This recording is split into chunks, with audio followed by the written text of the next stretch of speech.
It's exciting. Yes, we are just pleased to have Dina L Northcutt joining us for today's informative webinar. And we know that your background, ever since you were about 15, has really led you down the path to experiencing many different aspects of the wine world. At 15, working with your grandfather to begin experimenting with winemaking at that time, and then obviously moving into your career in software project management and consulting for a wide range of products and services over the last 30 years, also a strategic business analysis. I know that you spent some time with Chateau Montelena as their DTC coordinator. You've worked hands-on everything from the bottling line to customer relations, wine club management, and from there I've also supported many businesses outside of the wine industry, including Wells Fargo, Franklin Templeton, and some others. So for those of you joining today's introductory webinar featuring Dina L Northcutt, you can find her full bio on the DTC Wine Workshops website under the DT Consultant Network tab. Please do take some time to check out her full bio, and you will notice different ways to connect with her here, as well as an introductory offer. So a few housekeeping items before we get started today. The introductory webinar will be focused on winery technology and operations improvements. It will take about 20 minutes. During that time, you will all be muted. So please do take out your notepads, jot down your notes, as we will have a 5-minute Q&A session at the end, and Dina will be happy to answer your questions then. All right, without further ado, I'm going to go ahead now and turn it over to Dina. Sounds great. Just make sure we can see my screen.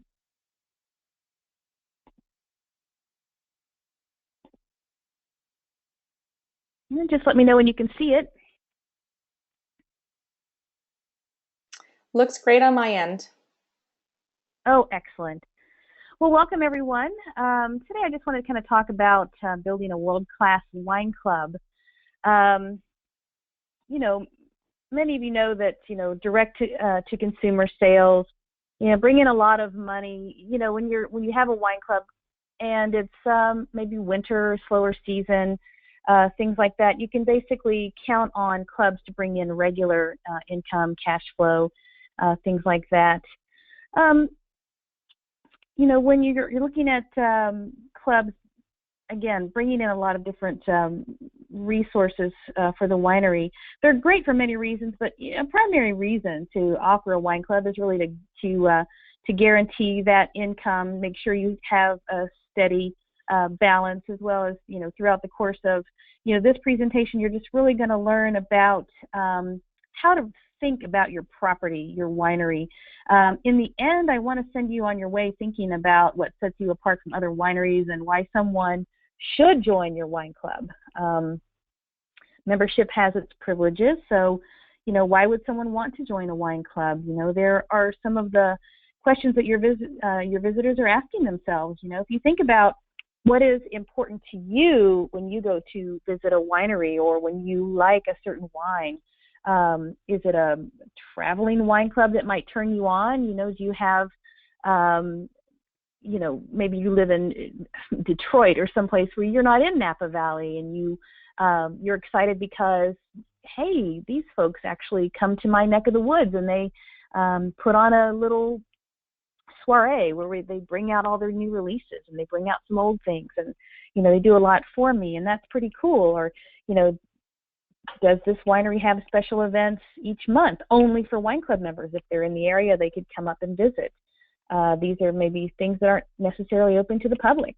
Is this something that's important to the folks that are coming to visit your winery? And you also have to think about how you can leverage your winery. What is different about your winery? What sets you apart? What are the benefits to joining your wine club? If there's one thing I've heard from every winemaker or winery that I've ever visited, it's that there is no competition between the wineries. They'll happily tell you every winemaker has a different technique that they use when they make their wines.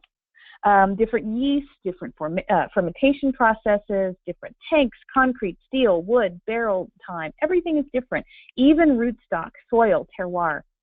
So knowing all this and knowing that everyone likes what they like, what sets your winery apart?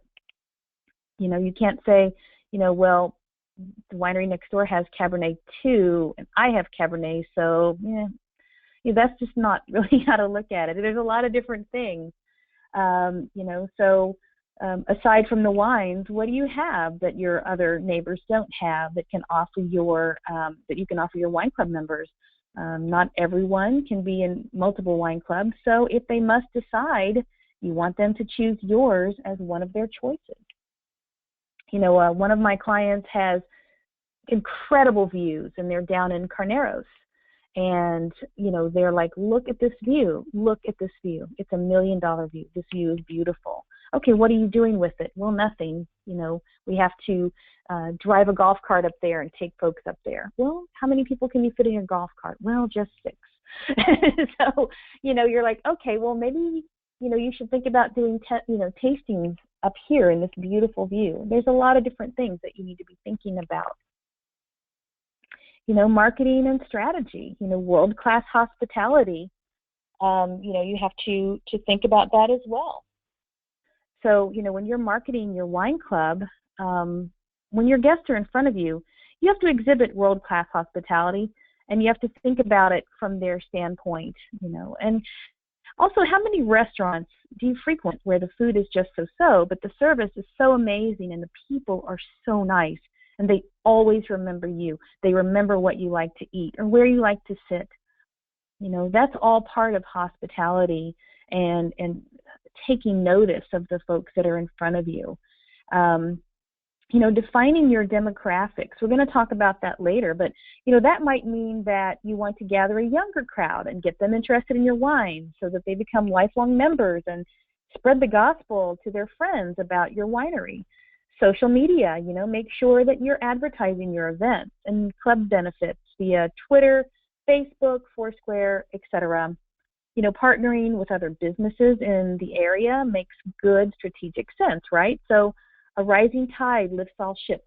If you're going to offer picnic options to the wine club members, use local restaurants and have their picnics delivered, or gift boxes with local artisanal cheeses, pickles, jams, olives, tapenades, olive oils, crackers. Partner with your neighbors, and that's going to be huge. And I have some things here. I'm not actually going to read everything off, but you can kind of see, you can offer tastings at local bed and breakfasts. You're not really selling anything. You're just like, hey, here's our wines. Come out and see us, sort of a partnership. And then growing the wine club. There are lots of different ways to grow your wine club. There are many great extras, such as I have listed here, corporate customers needed. You can work with dental offices, real estate groups, insurance companies, and give away, wine club memberships. They can go ahead and buy memberships for some of the people who work there, or gift baskets, or access codes for a free bottle or free shipping. These are a lot of different extras that you can do. These are people that you're going to be bringing in, and they're going to join the wine club. Provide excellent customer service to retain your members. Again, these are your best customers and they should be treated as such. So responding to emails and phone calls on the same day. Don't be afraid to bend the rules a bit and keep your club members happy. Write compelling bi-monthly emails and reach out to folks. Emails to your non-club member list too with special offerings have been pretty successful over the years. These folks that have come to visit you, they already know and love your wines, and just let them buy some and share it with their loved ones. Offer members only wines and make sure all wine clubs are top quality, wine club wines that is. Don't use your wine clubs to just move inventory. So many times you might see something and you happen to know that may not be their best quality wine, but you're getting emails about it and you're like, wow, I know that they have an estate wine. I know that they have this wine or that wine, and why are they trying to push this one off on me and not the one that, is one of their better offerings? Customers will eventually catch on to that, and they'll quit because of it. Also create a loyalty program. I mean, if a club member stays for a year, offer one of the above spiffs that we just mentioned, or host a pickup party for your will call members, people who are close. It's an opportunity to sell even more wine to your club members and their guests, and then make sure that the parties that you host are all unique and that they're all fun and people want to enjoy it and they want to bring their friends. We've got a lot of club member perks. We've kind of talked about it, but again, you might be able to sign people up and then on a Saturday and then on a Monday they cancel. Maybe they felt pressure to join the club. Think about retention. How do you keep these people? We talk about the Nordstrom experience. You've probably heard this in customer service. Nordstrom's is known for taking a return. It doesn't matter if you have a receipt. It doesn't matter if it's something that they know you bought years ago. They're still going to take it back, and they're going to do it with a smile. Treating your customers, again, with graciousness. Does anyone on the call not have a tasting room? Because if you don't have a tasting room, you really have to think outside the box, right? I mean, some wineries will sell online and they don't have a brick and mortar tasting room. So why should those wineries have a wine club? Is it just for the special pricing? Because customers can go to Bevmo or a local liquor store for wine. So for these possible wine club members, why should they join? Traveling wine club, that's one thing. Again, local events in their areas. It all sort of adds up. So then we're also talking about the target market.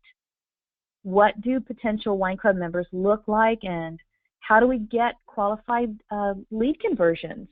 Do you look at your club member profiles and demographics and see mostly 30-somethings, or do you see people in their 50s and olders? For example, what this can mean is that demographically mature members tend to have more disposable income and are happy to join your wine club because they want to belong, maybe even as a status symbol, or they, have most likely visited your, many wineries over the years, and they've joined yours. They like your club. But now that they are with you, maybe they want to stay for quite a while. They want that sense of belonging, of privilege, of, just being recognized when they come in, like, hello, Mr. Barnes, I'm so glad you're here, it's kind of like, as we've discussed earlier, these folks are willing to pay for this. They are excited about it. They also may have large events that they want to hold at their house or in their area, and private parties all over the country. And they may be wine collectors, or they may have restaurants, and they just want to purchase your wines to share. But there are upsides and downsides to this, because they are older. They may have health problems or other reasons that might make them drop out of your club, which is why, on the other hand, you need to look at the younger members, as we talked about briefly before. On the flip side of this, the younger members are usually more socially active. And as I said, they have social media sites. They check in wherever they go. They invite more friends to join them. I remember, at Montelena, we would have a huge group of people, and they would all check in, and 10 more people would show up, and they would all be trying the wines, and many of them anyway, would join our wine clubs. They have bachelor and bachelorette parties, and they show up at your winery, or they schedule group tastings. These are folks that are more likely to rent a party bus. It's party buses. If you can handle that big of a crowd, that's great. And they want to sign up for your club. This demographic is primed for your wine clubs because they're just getting established. But also, many of them have great jobs and money to spend on great wines. Many times your show of hospitality when they arrive and when they sign up may make them lifelong members. You have to think about it this way. Remember that these folks are also learning about wines. And along with the perks of joining a club, It's how you respected them when they asked you honest questions about wine that may make a difference in how long they stay a member. Don't discount them. Instead, you need to brainstorm on how you can bring more of these folks to your winery. Wine club analytics and numbers to monitor. So we're talking about a demographic and age ranges of your members, and a good way to see if you're hitting the target with them are also using surveys. Sometimes surveys will give you the answers to many of your analytics questions. So one by one, let's go down this list. So qualified leads.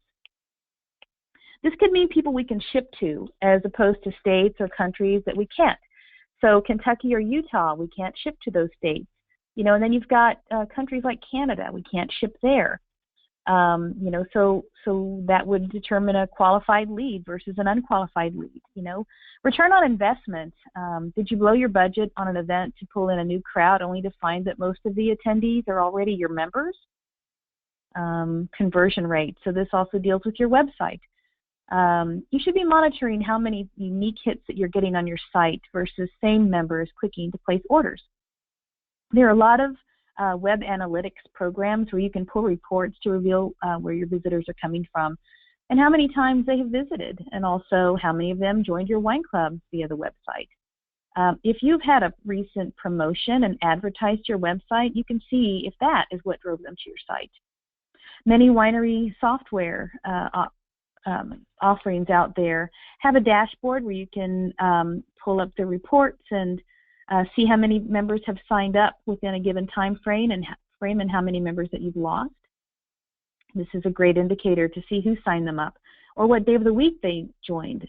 For attrition, I find it fascinating that you might see a lifelong club member drop out.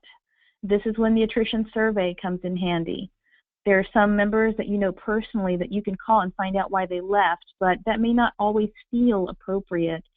So a survey would work best in these cases. Make sure that you have direct questions that will help you narrow down why they left, and if you can see some sort of a pattern or in some way to reverse their decision. The last question on your survey might be, may we call you for more details on what we could have done differently? And you've got successful orders versus active members. What do I mean by that? When you're processing your club shipments, how many of those shipments are successful? How many get sent back to the winery or even refused? Are you finding out if those members are still active? Do you check in with them regularly to make sure that they want to actively participate in the club? Many times you may get a refused shipment and you call the member and they tell you, oh, well, I canceled on your website over a year ago. Or, hey, I sent you an email and I canceled my membership, but, you have no record of it. Maybe they are on vacation and UPS couldn't deliver their shipment. There's a lot of different reasons that you don't have a successful shipment. Make sure that you call your folks at least once a year, but also make sure your emails are going through. If there are bounce back emails, suspend their membership until you can reach them. Otherwise, the wine might be making a trip for nothing, which brings us to logistics and shipping numbers. Look at what you spend on shipping a year versus what you budgeted. If you've lost thousands of dollars on shipping, it might be because you haven't followed the due diligence that I mentioned above. If a club member pays $20 for delivery, but they've moved and didn't receive your email, UPS will try to deliver that wine 3 times. Then it goes back to their warehouse and it waits to be rescheduled. If it isn't, then it ships back to the fulfillment house or back to your winery. That shipping cost is never recuperated. So then if you finally reach out to them and they say, oh, we have to cancel our membership, then you refund all their money. You've lost all that much money plus more in cost. All of these are ways to really keep your club members, keep them happy, keep checking in with them, let them know that they are important to you. So I have some question and answer time here, but I wanted to make sure that I let you know you've got some homework to do. I want you to list 100 positive things about your winery, selling points, differentiators, and also why someone should join your wine club. Start off with about 50 questions and answers, but also try to press on for 50 more reasons why someone should join your club. Any thoughts or questions?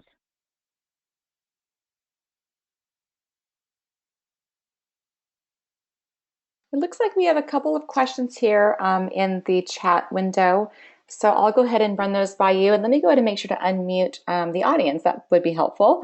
One moment here. Okay, Sure. so for those of you joining today, this is a good opportunity to run your questions past Dina.